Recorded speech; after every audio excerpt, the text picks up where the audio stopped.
Hello from Chicago. Alan Knuckman here above the trading floor at the CME Group, talking energy with the focus on crude oil. Action in crude, getting some volume flowing through. Since the July 4th holiday, we traded 900,000 contracts a day, so that volume is a bit more than normal, and seeing the markets on the move once again. What we saw today was crude up 50 cents, 45.50, up another percent, but that's not the story. The story was the stall. It got up to 46.50, which is just below that 47 wall we talked about last week. And then we saw some profit taking, and the markets came lower, giving back $1, which is a big deal at these levels. So let's talk about that 47. That 47 is a level we've been unable to stay above on a closing basis, and that is the midpoint of the 52 to 42 drop in the larger picture.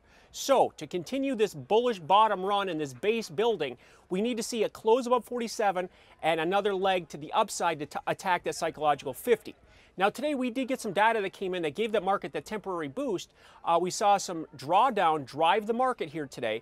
7.6 million barrels of crude were taken out of the market, and that was above the expectation, about 3 million. So that's more than double what the market expected. Now, also, we saw a drawdown in gasoline stocks, so 1.5 million barrels versus 1 million barrels. But the big but is we're near the end of the driving season, so that's probably going to taper off. And the distillates rose. Now, distillates are diesel and heating oil, because now we're coming into the time where they'll start building. Believe it or not, I know it's only July, but go to your Target or your local store and you'll see all of the back to school stuff in the stores, and all the summer gear is gone. We're looking past that. So as the energy markets look at fall, they're going to start building up heating oil, and that's what we're seeing. Heating oil, well, the distillates rose by 3 million barrels versus an expectation of 1 million. So that's a bit of a shift, and that's where some of that went. Now, looking at the supply rise, we continue to talk about this every week, that U.S. production was actually positive last week, up about 60,000 barrels per day to 9.4 million barrels.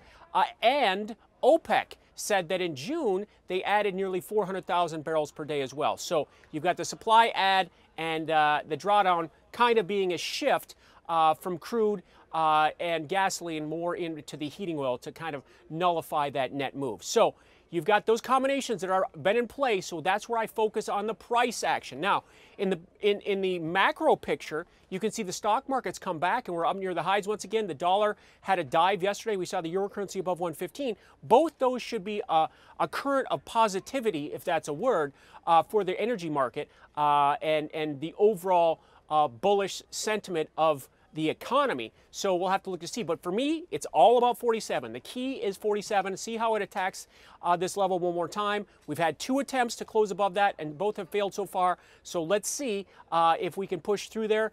The positive news, I guess if you can look at it that way, was the EIA came out with some numbers for 2018.